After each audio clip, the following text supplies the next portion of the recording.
Double चमक। उपचुनाव को देखते हुए प्रभारी मंत्रियों को मिली जिम्मेदारी। यूपी के गैर मंत्रियों के प्रभार वाले जिलों में परिवर्तन। दोनों डिप्टी सीएम को 25-25 जिलों का प्रभार।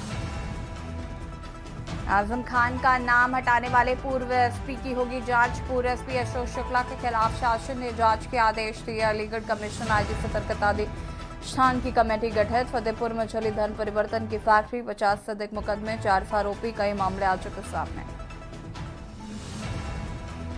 बिजली कर्मियों को मिले सख्त निर्देश। ट्रांसफार्मर फूकने के 24 घंटे के हर हाल में रिपेयर हो, नया लगे। कानपुर और मेरठ के बीच होगा फाइनल। यूपी T20 लीग के फाइनल प्लेऑफ मुकाबले में कानपुर ने लखनऊ को हराया। यूपी में भारी बारिश को लेकर येलो ऑरेंज अलर्ट जारी। मौसम विभाग ने बारिश को लेकर अलर्ट जारी किया। 19 जिलों में भारी बारिश की चेतावनी। आप देख रहे हैं के न्यूज, खबरों का सारथी। नमस्कार, खबर उत्तर प्रदेश में आप सभी का स्वागत है। मैं हूं आपके साथ आशीष शुक्ला। कानपुर से खबर आपको बता देते हैं, जहां पर कालिंदी एक्सप्रेस ट्रेन डिरेल के मामले में पुलिस के हाथ लगा अहम सुराग। छिबरामऊ की मिठाई की दुकान से मिला है सीसीटीवी।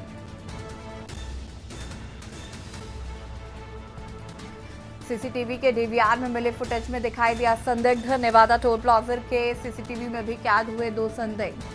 घटनास्थल से मिठाई की दुकान का कैरी बैग बरामद। जांच एजेंसियां पुलिस की टीमें संदिग्धों की तलाश में जुटी। शिवराजपुर थाना क्षेत्र के मुंडेरी गांव के पास का पूरा मामला बताया जा रहा है। रेलवे ट्रैक के बीच सिलेंडर को रखकर डिरेल करने की थी साजिश।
नेवादा टोल प्लाजा के सीसीटीवी में भी कैद हुए 2 संदिग्ध।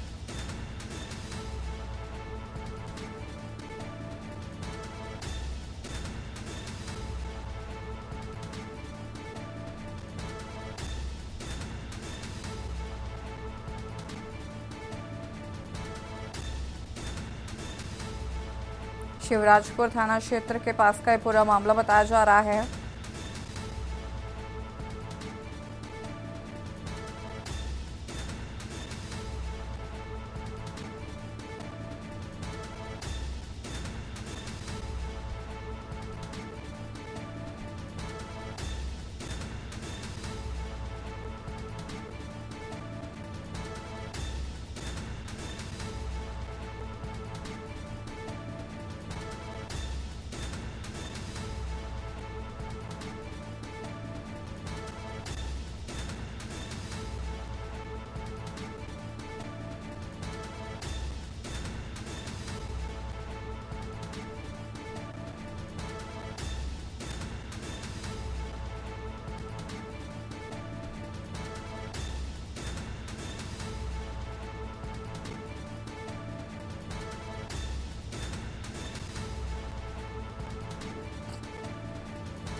शिवराजपुर थाना क्षेत्र के मुंडेरी गांव के पास का ये पूरा मामला बताया जा रहा है।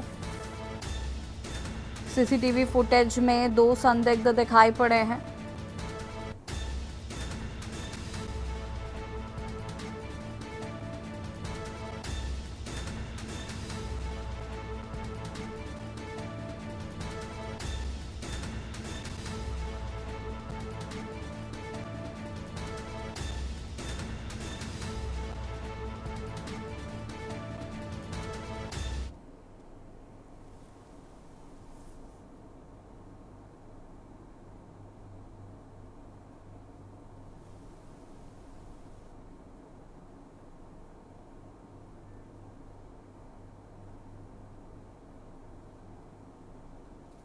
Kanpur Kalindi express train derail के मामले में सीसीटीवी फुटेज मिला है जिसमें 2 संदिग्ध दिखाई पड़े हैं।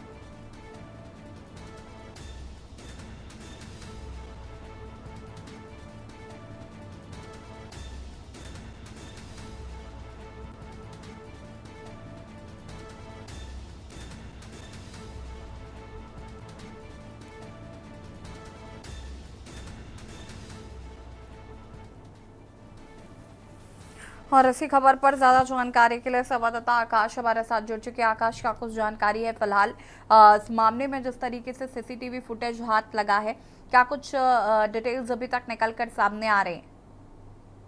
जी मैं आपको बता दूं कि ये कालिंदी एक्सप्रेस को जिस तरीके से पलटाने की साजिश की गई थी, साजिश तो नाकाम हो गई थी। एनआईए, एटीएस व यूपी एसटीएफ की टीमें लगातार आरोपियों की तलाश में जुटी हुई थी। सीसीटीवी फुटेज के नेवादा टोल प्लाजा पर जो सीसीटीवी फुटेज लगा है उसमें 2 संदिग्ध बाइक सवार दिखे थे जिनकी तलाश में पुलिस जुटी हुई है। और कहीं ना कहीं अभी तक पुलिस के हाथ में कोई अहम सुराग नहीं लगा है, लेकिन संदिग्धों की तलाश कर रही जा रही है और जल्द ही खुलासा करने का दावा किया जा रहा है। बिल्कुल, संदिग्धों की अगर बात करें तो क्या इनकी कोई पहचान हो पाई है या दुकान से कोई और अपडेट मिल पाए हैं? जी अभी तक संदिग्धों की पहचान नहीं हो पाई है। जहां तक ये बात की जा रही है कि जो छिबरामऊ के स्वीट हाउस का घटनास्थल के पास से झोला बरामद हुआ था, उस दुकान का सीसीटीवी फुटेज भी चेक किया गया था।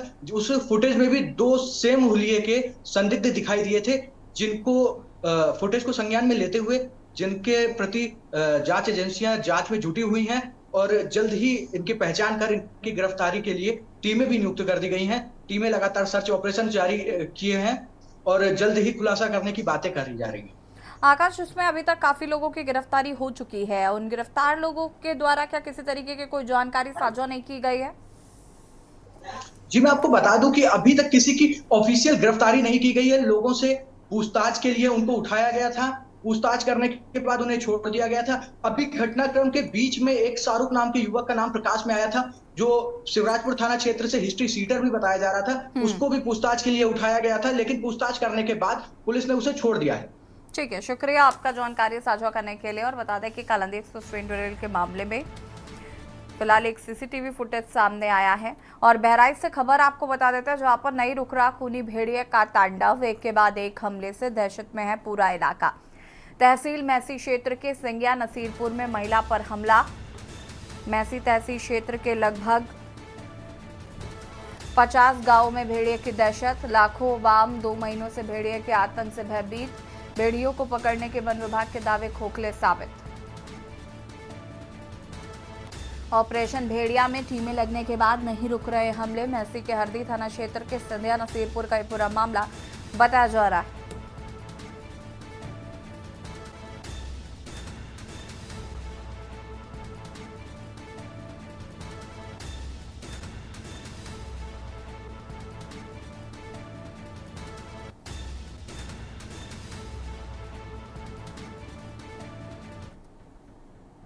भैया ने हमारी भौजाई है। क्या नाम है उनका? गुड़िया। क्या उम्र है? उम्र है 27-28 साल की। गुड़िया कहाँ लेटी थी जो हमला कर दिया उसने? वो लोग लेटी थी बरामदा के ठरिया में लेटी थी। अच्छा, कितने बजे ये हमला हुआ है? ये वही 10 साढ़े 10 बजे टाइम हुआ है। कहाँ कहाँ हमला किया उसने? वो हमला किया है दाढ़ी पर, यहाँ कटाई पर और एक यहाँ छत्ता पर। लखनऊ से खबर आपको बता देते हैं, जहां पर मोहनलालगंज पुलिस की बड़ी कार्रवाई। पुलिस ने महाचक संस्कार पांडे को गिरफ्तार कर लिया है। सुशांत गोल्ड सिटी में रह रहा था आरोपी। जौनपुर का रहने वाला है संस्कार पांडे। आरोपी के ऊपर 10 से अधिक मामले दर्ज है। फर्जी अलग अलग नाम की आईडी बनाकर करता था फर्जीवाड़ा। करोड़ों की जमीनों को फर्जी तरीके से बेचने का आरोप। कई किसान और अन्य लोगों को बनाया अपना शिकार। मोहनलालगंज पुलिस की बड़ी कार्रवाई। आरोपी के ऊपर ठगे गए लोगों ने कराई थी एफआईआर दर्ज। पुलिस पिछले काफी समय से मारठग की तलाश कर रही थी। आरोपी ने जमीनों का फर्जीवाड़ा कर कई करोड़ टकारे।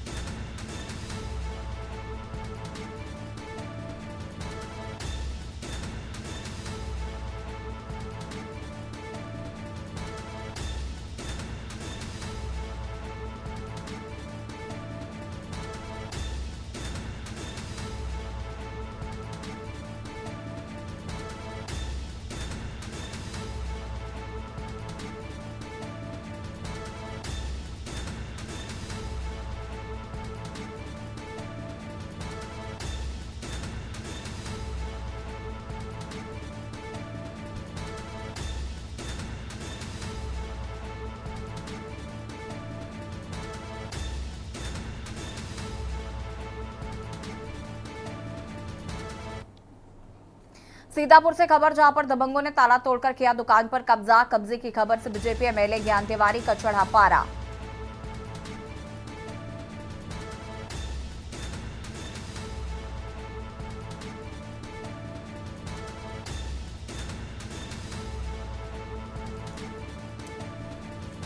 एमएलए ज्ञान तिवारी अटल चौक पर कार्यकर्ताओं संग धरने पर बैठे। रसा थाना क्षेत्र के अटल चौक का यह पूरा मामला बताया जा रहा है।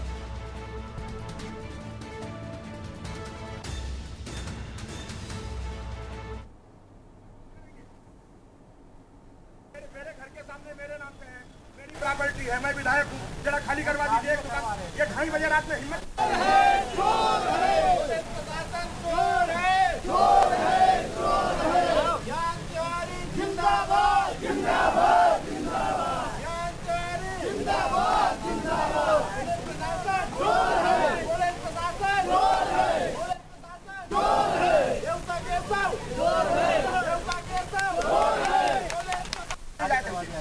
नहीं, आप बताइए, मैं 11 बजे लखनऊ यहाँ पे आ गया हूँ और आप बाहर हैं, आप थाने में बैठे हुए हैं।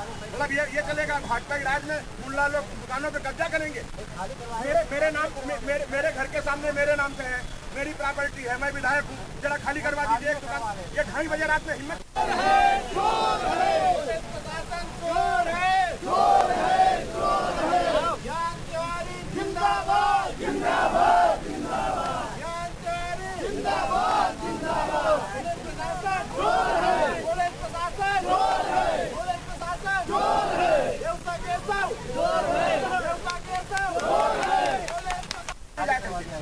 नहीं, आप बताइए। पर ज्यादा जानकारी के लिए संवाददाता दीपक गुप्ता हमारे साथ जुड़ चुके हैं। दीपक, क्या कुछ जानकारी है इस पूरे मामले को लेकर? जी, आपको बता दूं कि सीतापुर के सेवता विधानसभा क्षेत्र से विधायक हैं, बीजेपी से विधायक हैं ज्ञान तिवारी, जिन्होंने कल बीती रात को विशेष समुदाय के लोगों ने एक व्यापारी की दुकान पर अवैध रूप से कब्जा कर लिया। जिसके बाद से उन्होंने इंस्पेक्टर को कई बार कॉल किया, वहाँ के थानेदार को कॉल किया। जब उन्होंने कॉल नहीं अटेंड की और कोई कार्रवाई नहीं की, उसके बाद नाराज बीजेपी विधायक आज सुबह से ही धरने पर बैठ गए और चौराहे पर अपने कार्यकर्ताओं के संग धरने पर बैठे हैं। कप्तान और डीएम को मौके पर पहुंचने के लिए विधायक की मांग रखी है विधायक ने अपनी। वही पुलिस पर आरोप लगाया कि पुलिस लगातार पैसे ले करके अवैध तरीके से कब्जे करवा रही है जमीनों पे, दुकानों पे, मकानों पे। मामला विशेष समुदाय से जुड़ा होने को लेकर के बीजेपी विधायक और भी ज्यादा इस मामले में गुस्सा नजर आ रहे हैं पुलिस कर्मियों पर। वहीं मौके पर जब पुलिसकर्मी बात करने के लिए विधायक से पहुंचे तो विधायक ने उन्हें भी खरी खोटी सुनाई और कार्यकर्ता पुलिस प्रशासन मुर्दाबाद के नारे भी लगा रहे हैं। जी, शुक्रिया आपका जानकारी साझा करने के लिए। और बता दें कि विशेष समुदाय पर दुकान पर कब्जा करने का आरोप है। और यहाँ रुकेंगे छोटे से ब्रेक के लिए, जो हाजिर होता है। आप देख रहे हैं के न्यूज, खबरों का सार। ब्रेक के बाद एक बार फिर से आप सभी का स्वागत है और सीधे आपको ले चलते हैं दिल्ली, जहां पर कांग्रेस की प्रेस कॉन्फ्रेंस हो रही है। सुप्रिया श्रीनेत क्या कुछ कह रहे हैं, सुन लेते हैं। Far more money than people like you and I do, who pay normal income tax. But guess what? The latest figures from the government of India tell us that income tax collections were 3.46 lakh crore rupees whereas corporate tax collection was 2.10 lakh crore rupees, much lower than income tax collections. When Manmohan Singh demitted office, corporate tax collection was 35% of all taxes collected. Today it is at 26%. Income tax was at 21% of all taxes collected. This is direct tax. It's now at 28%. The reality is that India's poorest, half of India which is poor, pays 64% of GST. And this is what the government is doing. Coaxing taxes out of you, intimidating, humiliating, disrespecting small businesses, making them bow before them, simply for asking questions that anybody in public life, anybody in public service should answer. I will make the very, very simple statement in Hindi now. ये जो video आपने देखे, इसमें से पहला video Coimbatore का है, 11 सितंबर का है। 11 सितंबर को भाजपा ने अपनी मेंबरशिप ड्राइव के तहत लोगों को आमंत्रित किया था। निर्मला सीतारमण वित्त मंत्री हैं, उनसे मिलने के लिए। कोयम्बटूर के तमाम बिजनेस भी उसमें आए थे। उसमें से एक श्री अन्नपूर्णा स्वीट्स के वहां के ओनर श्री श्रीनिवासन जी थे। उन्होंने खड़े होकर अपनी व्यथा बताई। उन्होंने कहा कि मेरी एक मिठाई की दुकान है, वहां पर मीठे पर 5%, नमकीन पर 12%, प्लेन बन पर 0, और अगर क्रीम लगा दो तो उस बन पर 18% जीएसटी लगता है। तो कई बार तो कस्टमर बन अलग और क्रीम अलग ले लेते हैं, हमें तो समझ में नहीं आता कौन सा जीएसटी लगाए। और उन्होंने यह भी कहा कि इतने जटिल के जीएसटी के चलते हमारा कंप्यूटर भी फंस जाता है, इनपुट टैक्स क्रेडिट करने वाले इनकम टैक्स ऑफिशियल्स को भी नहीं समझ में आता है, तो जीएसटी की रेट को थोड़ा सरल कर दीजिए। ये एक छोटे मध्यम लघु उद्योगपति हैं और वो ये बात, ये व्यथा अपनी इस देश के वित्त मंत्री के सामने कह रहे थे।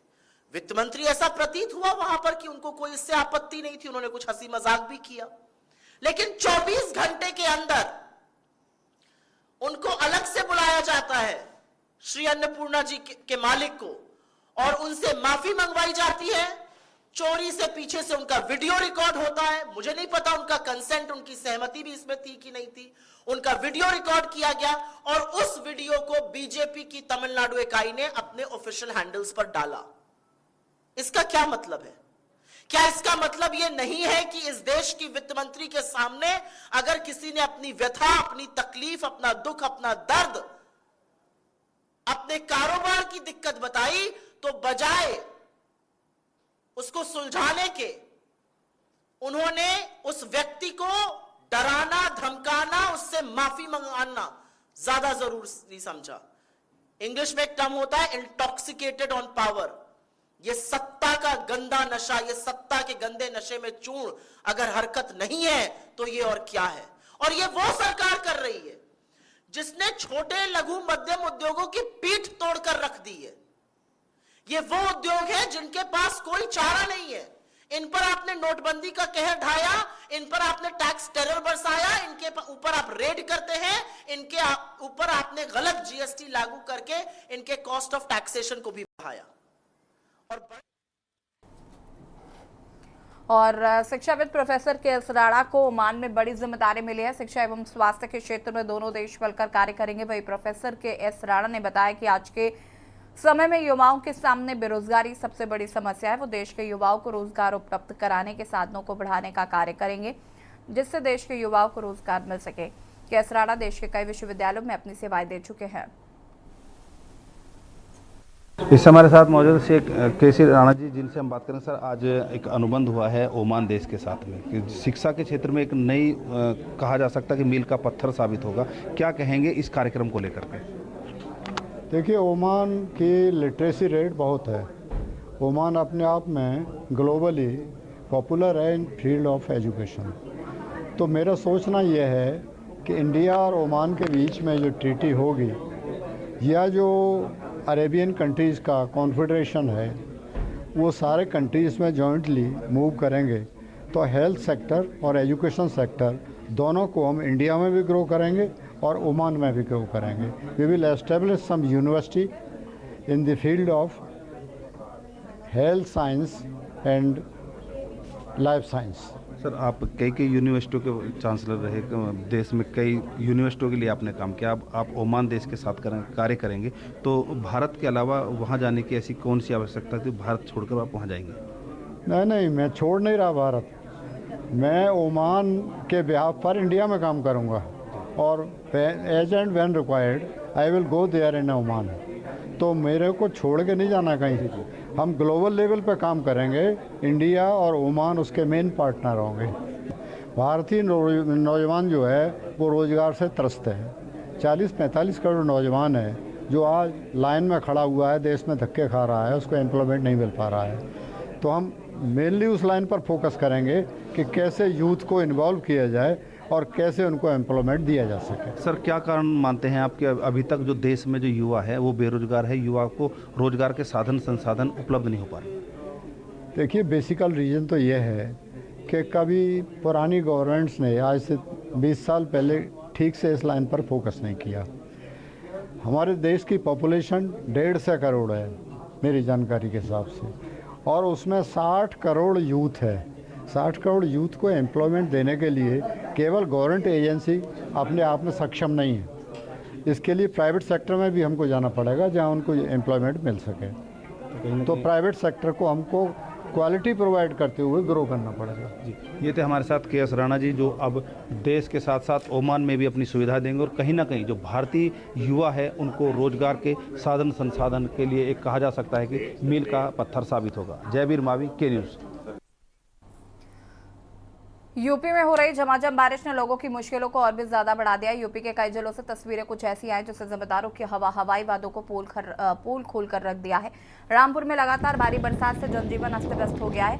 तेज हवाओं से आम जनजीवन बुरी तरह से प्रभावित हो गया है। पिछले 36 घंटे से लगातार भारी बारिश में किसानों के धान, मिर्च और गोभी की फसलों को नुकसान पहुंचा है। किसान ने सरकार से मदद की गुहार लगाई। बुलंदशहर में दिन से लगातार बारिश हो रही है। घरों की छतों से पानी टपकने से लोगों के घरों में सोने से डर लग रहा है। आलम यह है कि एक गरीब परिवार घर के सामने छप्पर में बच्चों के साथ रहने को मजबूर हो गया।